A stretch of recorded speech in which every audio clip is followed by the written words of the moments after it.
Welcome. Thank you. Tonight we have the third in our series of Lenten suppers, and David Henderson will be talking to us about chastening the Lenten bureaucrat, John Paul II on the meaning of ascesis. David is a doctoral student in theology with a specialty in theological anthropology, and he is working on his dissertation on human creativity at the John Paul II Institute. And he's also a fellow at the Shrine. And so, welcome, David. Thank you for coming to join us tonight. Thank you very much, Father. Alrighty. Thank you, Father, and it's good to be here this evening. As I said before, my wife wishes she could be here. Unfortunately, ill tonight, but sends her love. It's on this time.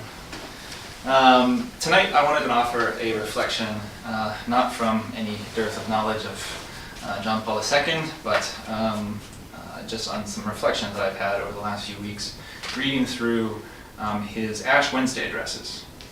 So his first Ash Wednesday address being in 1979, and then the one just the year of his death. In particular, what I notice about these addresses is the reoccurrence of a word and a theme, ascesis, a Greek word that we now typically associate with ascetic practices. Traditionally, prayer, fasting, almsgiving, and then those one or two things that we give up every year at Lent, be that chocolate or alcohol or video games or whatnot.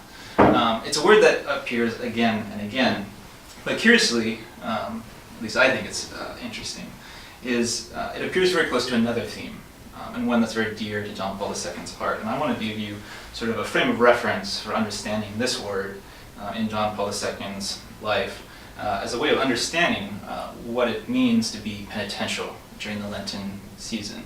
And hopefully there was some thought of maybe doing this talk first, given that it's about Lenten practices, but I think a few weeks in we need a little bit of encouragement, a little bolstering of the spirit, so hopefully that's where we end up at the end of today.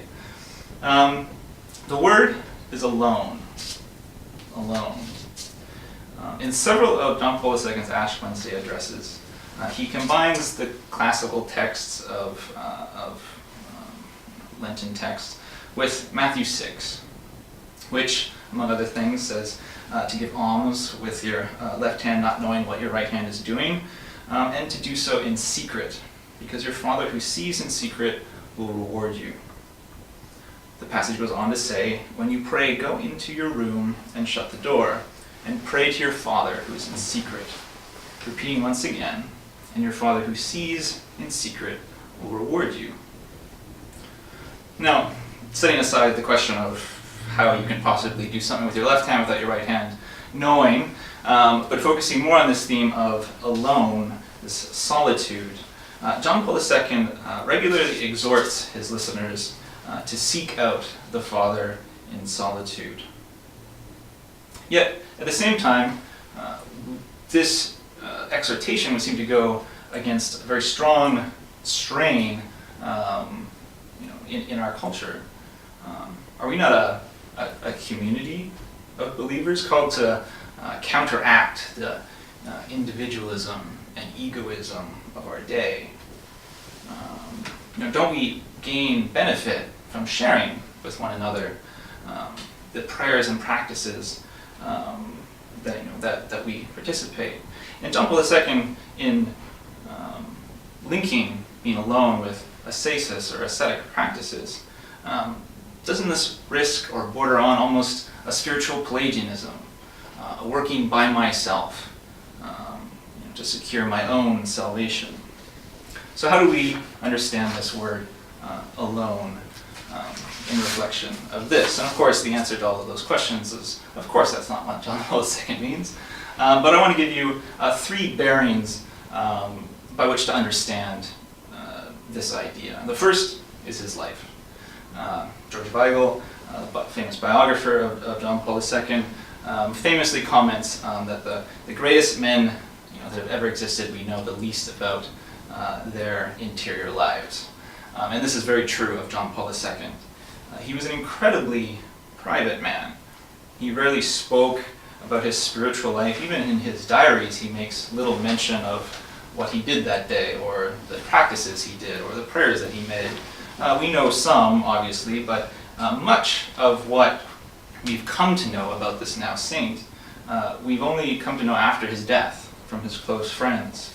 But of course, let's first look at his life. John Paul II was regularly known to set aside time for daily prayer. Of course, the Rosary, the Anima Christi, these were of course his favorites, as well as the Office of Hours. But he also had this habit of making little mini retreats throughout his day, 5, 10, 15, sometimes 20 minutes. He would just stop. Wherever he was, whatever he was doing, he would stop and he would enter prayer. Early in life, he would, be walking and he would simply stop and he would freeze. And his aides would simply know not to disturb him. Later in life, he'd be sitting on a chair and he would do the same thing. He would simply fall into silence, close his eyes, and he would begin to pray. And it was only when he would raise his right arm that his aides would know, okay, now it is time to go on about our day. One of his staffers commented, it was like he wasn't with us anymore. He was in continual conversation with God. He seemed to lose all sense of time. Even on a number of occasions, his personal secretary would have to shake him out of these reveries to get him to particularly pressing meetings. One of my favorite stories, well, two favorite stories. One, when it was at the Vatican during a meeting of cardinals, and as you can imagine, using any excuse to get out of that room, John Paul II said, all right, I have to take a break, I'm going to the washroom. Only to disappear for 45 minutes. His aides, of course, nervous that the Pope had left and not come back, sent someone out and found him in the bathroom praying on his knees in the washroom in front of the sink. And of course, you can imagine praying to help to get through the rest of that day. The other one, on a trip, international trip, I think he was at an embassy of some sort, he took a wrong turn. He made the same excuse, I had to get up. Went down the hall, he received instructions, made a wrong turn, walked into a utility closet, and his aides eventually found him praying amongst the brooms and the mop pail and all of the detergents in this tiny little, wherever he was, that's where God wanted him to be, and that was the point at which he would be alone with his Maker.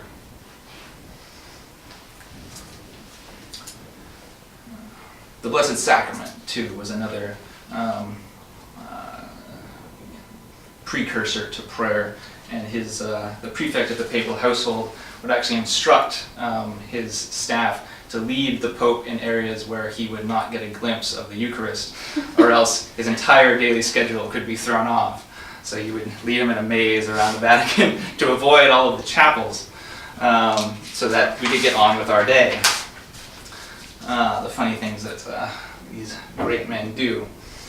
But what is less known, and what might surprise some of you here, were John Paul II's ascetic practices. We knew very little about this during his life, and it was only after his death that friends would come forward and give testimonies that would corroborate one another and give us an insight into the extent to which the Pope practiced these penitential practices. Probably the most well-known, of course, was his fastings. He would fast, of course, throughout the Lenten season, but he would also fast before the ordination of any priest or any bishop. And this he would do silently, in secret. He would refuse food, he would take food up into his apartment, and only for the maids to find it the next morning uneaten. He would simply say he was not hungry. But eventually the pattern emerged, that every time an ordination was happening, the Pope refused to eat. There's also extreme instances of praying throughout the night. One of his personal maids He actually had her ruffle up his bed so it looked slept in. So when his aides come in the morning, they would chastise him for being up all night. And then there were the times when maids and friends would walk in and find him in his personal chapel, arms outstretched in the sign of the cross, face forth on the marble floor. Later in life, his doctors, unable to dissuade him from this practice, and fearing that he would catch ill, he convinced John Paul II to have a friend of his in town install a wood panel on the marble, so that at least he wasn't on the cold floor. There was a wood slab placed into his chapel, which he could be prostrate on. And John Paul II had a special devotion to the way of the cross, which we all participated in tonight. Every Friday, not just during Lent, we don't know when this started, but every Friday he would privately recite the sign of the way of the cross. And this was one of the last prayers that he did. On April 1st, 2005, which is the day before he died, nurses were called to his bedside. He was motioning to them. He had lost the ability to speak. The disease that would take his life was in its final stages. He'd had several surgeries and was having a very difficult time. They were concerned, but he asked for a piece of paper. And on it he wrote, Via Crucis. It was Friday, and he wanted to recite the way of the cross. The nun performed the duty. He crossed at every station. And he continued something that became an incredible expression at the way of his life. He saw these acts, and especially his illness, as acts of expiation, as acts coming alongside, offering, participating in the sufferings of Christ on the cross and the salvation of mankind. He wanted to draw deeper and more intimately into Christ's own death, passion, and resurrection. And more shocking still, especially to our modern sensibilities, is after his death, we discovered that the Pope practiced corporal mortification. Friends had known this and had kept it secret, but indeed a belt was discovered hanging in his closet, and that he was known to strike himself with this, to flagellate himself, as uniting his sufferings with Christ. Now, what could motivate such a man to do this, particularly as we think about John Paul II? This is the Pope of the body, the Pope of travel, the Pope of culture, the Pope of life, a Pope of unrelenting joy at the pleasures of this world. And in fact, it was these things that he wrote in defense of. Was there some sort of dark or sinister feeling or emotion that was causing him to do all of this? Well, as you get a sense for this man, I think it clear that that's not the case. When a doctor asked him late in life how he was feeling, he replied, "I ask myself, what is God trying to tell me with this disease?" Saying that he had now received his pain in a new light. "It is not wasted energy," he said, "because it is transformed by divine love.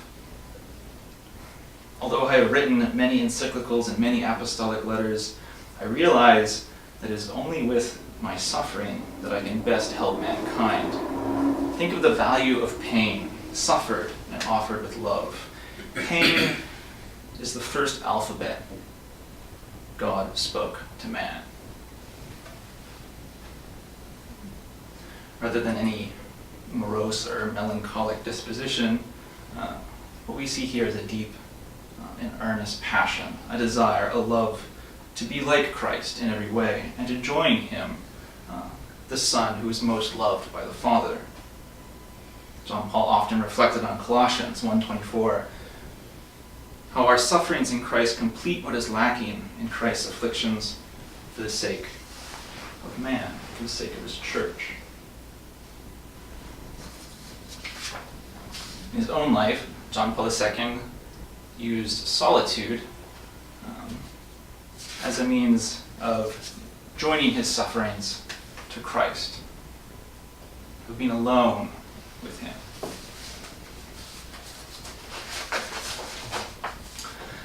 A second bearing. This is directly from now his teachings.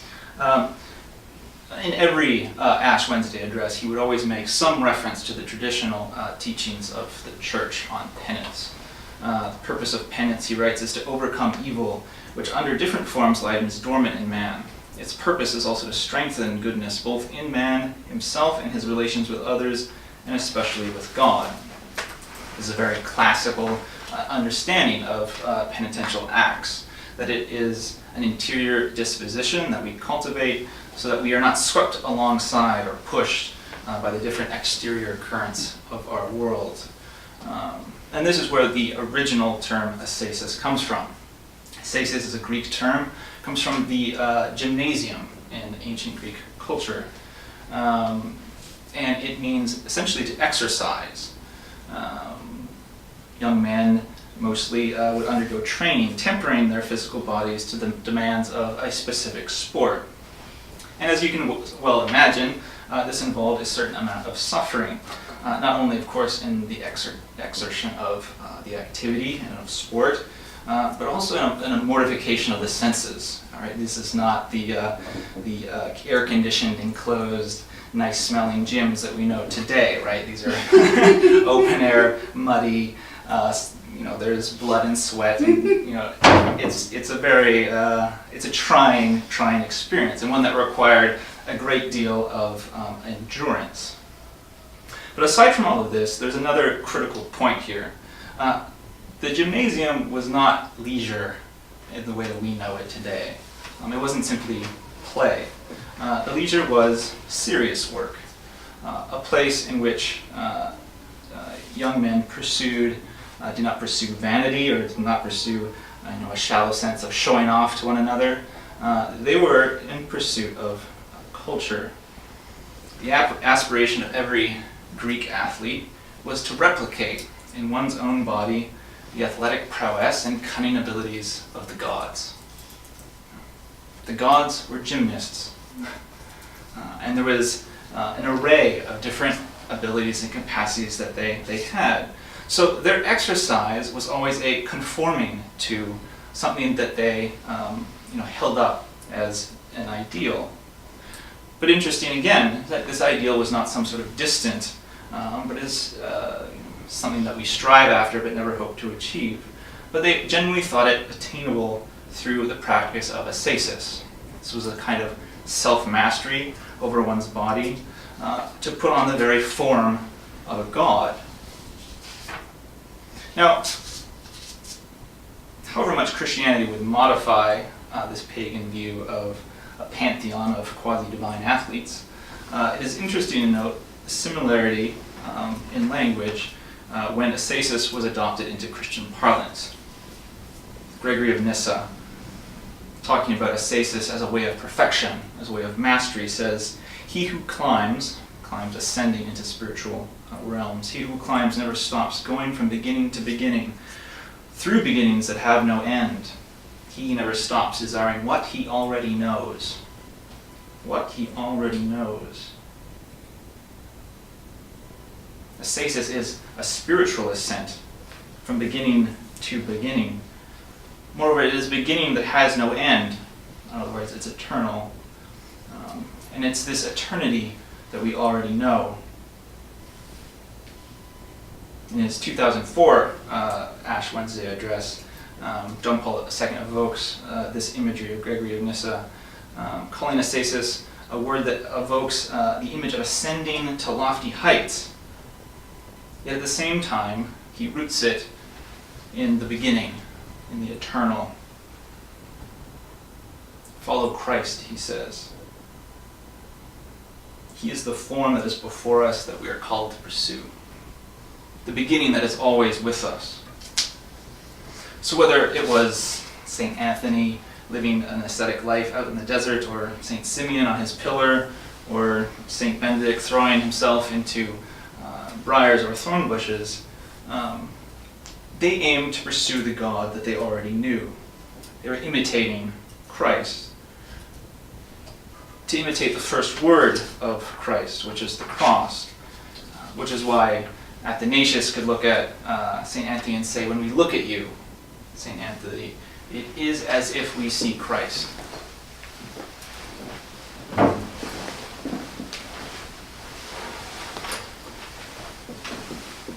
Once again, we can reach a conclusion here is in terms of ascesis. This is not to be punishing of our body. Christianity is often criticized for having a dualistic view of favoring soul over body, heaven over earth. In fact, nothing could be farther from the case. In the ancient sense of the word ascesis, it's precisely because the body could mean so much that it was subjected to these disciplines. It was being ordered to the true source of love and light in the world. Now, the funny thing is that there were actually dualistic cults at the time, Gnosticism, Manichaeism, and what were they known for? Well, they were known for their looseness of morals. You could do anything with one's body because in the end, it didn't matter. Ascesis was a kind of chastening of the body to the priority of God in our lives, the priority of the life of the Spirit. And it pronounced a radical confidence that the body in this life is able to bear the weight and image of the eternal. Now, it doesn't take a great historian to tell you that this idea did not last long in history. And one of the controversies and scandals that arose around the same time as the Pelagian controversy was one involving ascetic practices. The church had to step in and actually censure ascetic practices, such as people volunteering themselves to be martyred or mutilating their bodies as an attempt to essentially make for themselves or merit their own salvation. Pelagianism, which is the belief that we can act out our own salvation. It's not an accident that these two things were occurring at around the same time. There was a craze, especially in what's modern day Syria, for extreme ascetic acts, and the church, many of the church's teachings on mortifications and these sort of things, it derives from that time in history. But it's safe to say that today, the human tendency is not to place so much confidence in our capacities to merit our salvation, but to have too little confidence.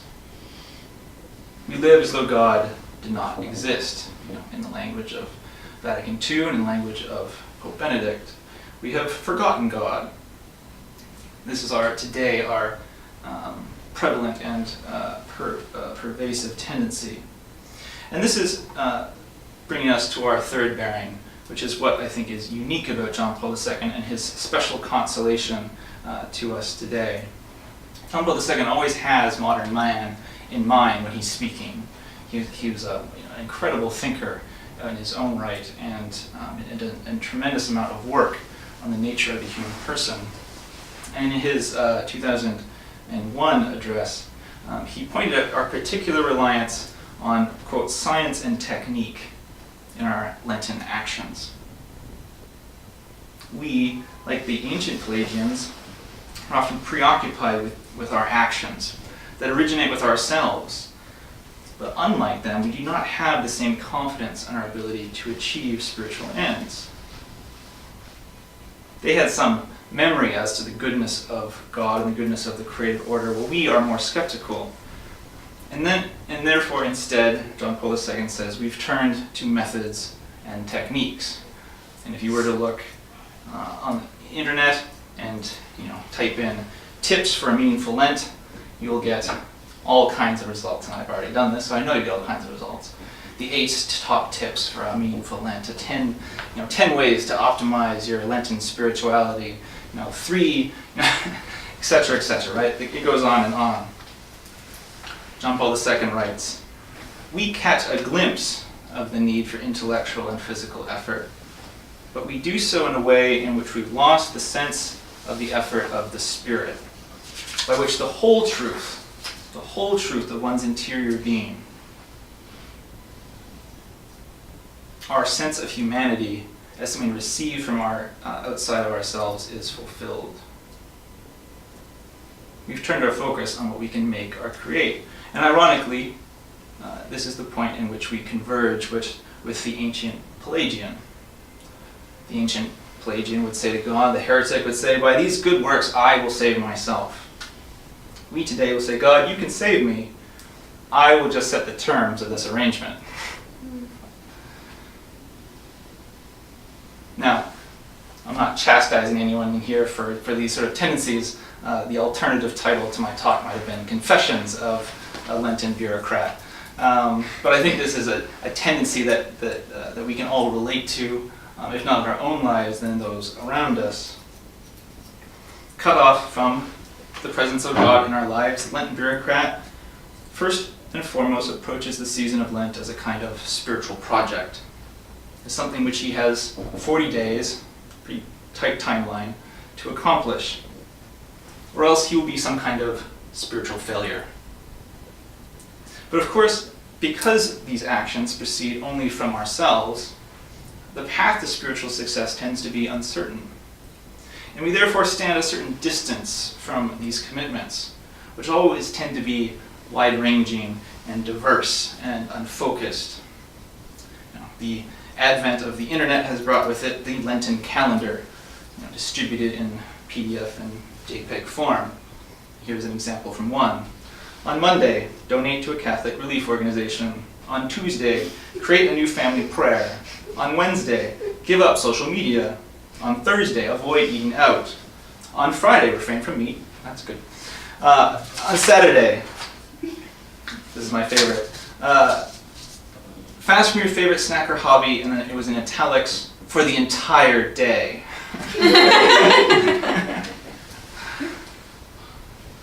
You might say that the Lenten Bureaucrat, us men today, we try to hedge our bets. We try to do the most possible things on the off chance that one of them might be successful.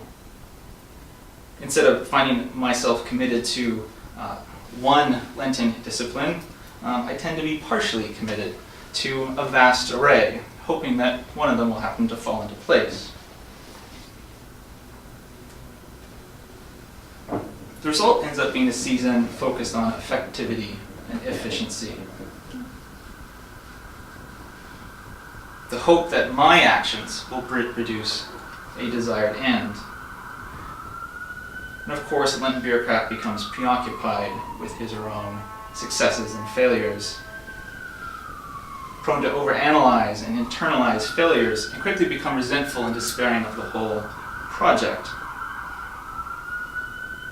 Worst of all, though, we have a transformation of a word that we've been talking about tonight. Because my actions are only my own, because they don't proceed from anything prior to myself, they have no reference or bearing as in the ancient sense, they are quite lonely actions. And from there arises the typical questions. Where are you, God? Do you still love me? Why won't you answer me? What more must I do? That one always gets me. I used to say that one. And lastly, the Lenten Bureaucrat leaves Lent feeling a sense of relief and treats Easter as a helpful distraction. Disjointed and at odds with the rest of the year, he's also accompanied by a certain discouragement. Advent is just around the corner. So, it should be clear that John Paul II is saying something very traditional when he speaks about ascesis. This you can see all over his writings, and he speaks quite regularly about the traditional practices of the Church. Prayer, fasting, almsgiving. But it's interesting that in some sense, in the understanding of this as our background, we can speak of the way in which these are especially healing of the man of today. John Paul II uses the phrase, put it out into the deep, in No Millennio Inuente, to describe the fully committing oneself into the deepness and the mystery of God. But how do we do this? Well, we do this by placing ourselves and placing our actions in reference to something that comes before me. So, John Paul II, upholding the great Lenten traditions of our church, gives us activities that come from outside of ourselves. It's quite simple, but also quite profound. It decenters the bureaucratic mentality that I can simply do what I want and choose where these are the things that the church prescribes. Then he points to the saints, the witness of the saints, and the practices of the church. Why? Because behind them is Christ. Behind them is the image of Christ. And it is through these activities that we see his face, as he puts it again in Novum Millennium. It is the ascetic face of Christ that we seek. It is this exercise of transforming ourselves that we receive when we conform ourselves to this great tradition that's been given to us. Now, I want to conclude, though, with a little bit more than that, because that's all well and good, but what is so special about John Paul II?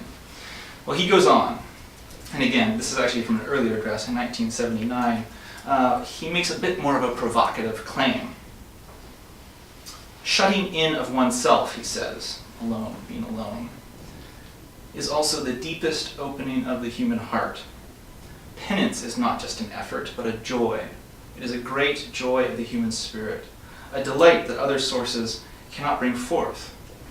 The principal effort of penance consists in entering oneself, one's deepest being, entering this dimension of one's own humanity where God is there waiting.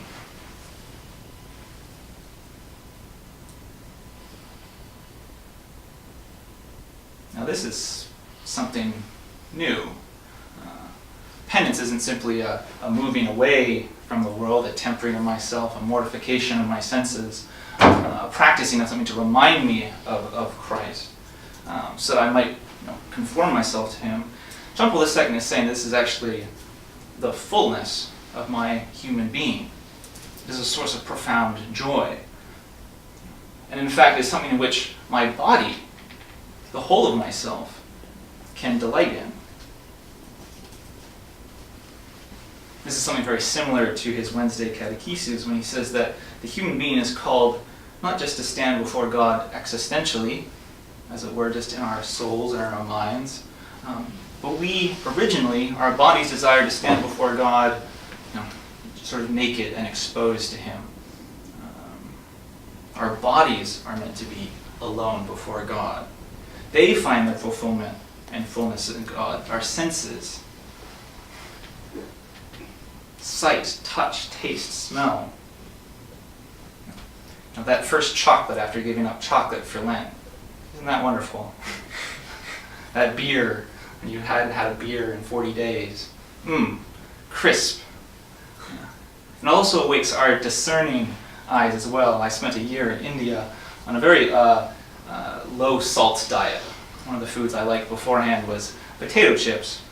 And when I came back after having very little salt all year, actually the lentil soup, I basically had that every day for I think 360 days. And it wasn't, just lentils. The first potato chip I put in my mouth when I came back, I spat out. It was the most revolting thing I had ever put in my mouth. You probably taste all the oil in it first. I could taste everything in it. I couldn't believe that I had eaten this before. It awakened this chastening of that sense, awakened my discernment going, maybe this is not the greatest thing for me to eat. Maybe I don't actually really like these. But the funny thing is that we have these experiences all of the time, and we don't often see these experiences as proof or as evidence that our bodies were made for eternal glory. And this is John Paul II's great consolation to us. His great consolation to us. In an age where we doubt whether we have the soul and the tenacity to really to live in a good world and bring about our salvation through Christ, he tells us we have a reminder in our bodies. And that yes, ironically, it is through the ascetic practices of the body that we will awaken those reminders. I tell you, I was in Rome once when I was 15. I wasn't Catholic at the time, and most of the city was sort of lost on me. I had no idea really what I was looking at. But we traveled to the Vatican Museum, and you go through all of the. You go hallways and hallways of tapestries and books and manuscripts, and then of course there's the Sistine Chapel, and all of that was fine. Don't get me wrong, it was fine. But there was an experience I had there that really hit home this experience for me. I don't know if it's still in the same room, but walking past the Sistine Chapel down through some of the galleries, there's a dark room sort of off on its own. And in that room is Raphael's Transfiguration.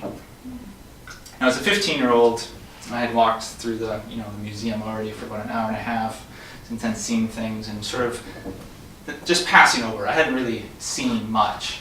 I entered that room and my mouth dropped. I was just starstruck. I couldn't think, I couldn't move, and I just stared. The color, the vibrancy, the elegance in which Christ lifts himself off the mountain. At the same time, the chaos that ensues underneath, the contrasts. It was like I was there. And the interesting part about that is that there's still much more museum to see after that point. I don't remember a thing after that room. I only saw that. It's all that I saw. And we might today, well, you missed so much. No. I saw something. Not only did I continue seeing it, I continue to see it today. It has never gone away from me. Something came along and through my senses impressed me with something timeless and eternal, reminding me that I have a capacity not just to consume what I see, but to enter into it in a way deeper than that I could ever imagine before. Ascesis then, John Paul II says, penitential practices, far from being an experience of death, is also an experience of superabundant life, representing a joyful proclamation and prophetic anticipation of the possibility offered to every human person and to the whole of humanity to live solely for God in Christ Jesus. There could be any number of practical considerations we take away from his reflections, but I think this is the primary one that we should always keep in mind. Ascesis and penitential practices are through which we receive the promise and the hope of resurrection. Lent does lead to Easter, but Easter is Lent's glory. Thank you.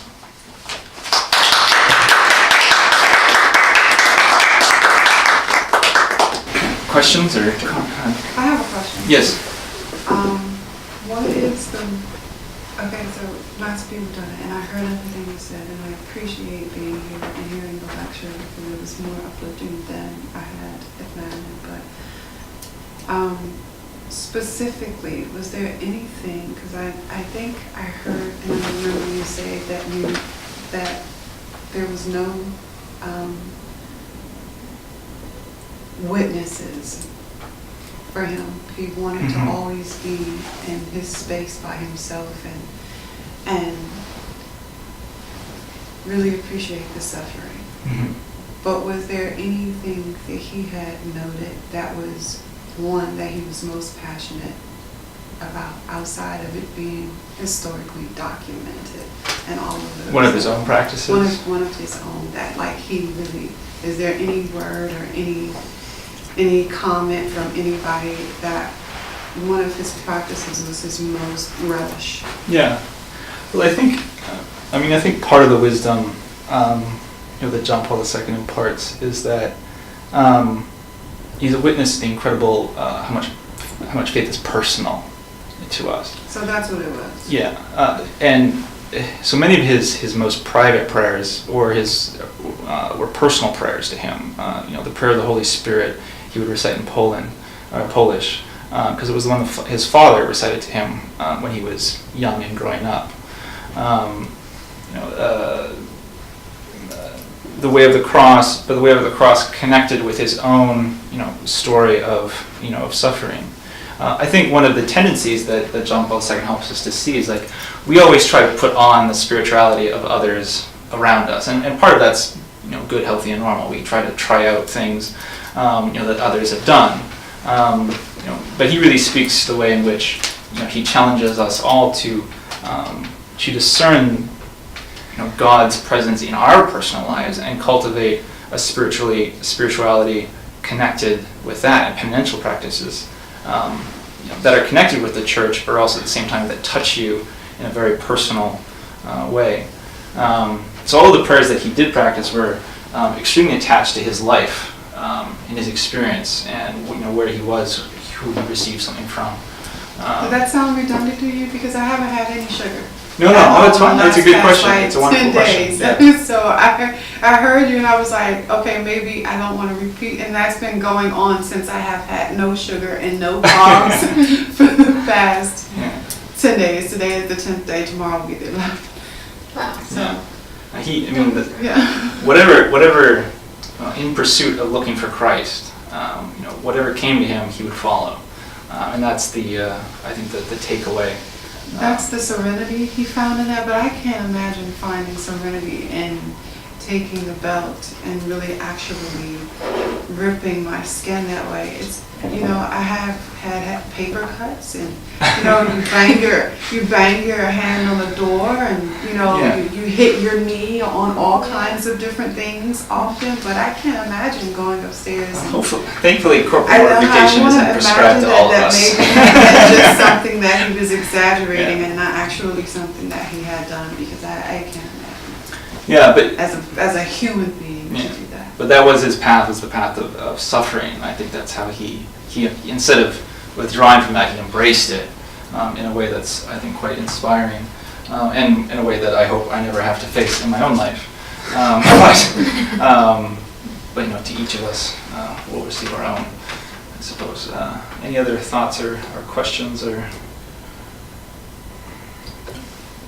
Great. Well, thank you very Thank much. you so much.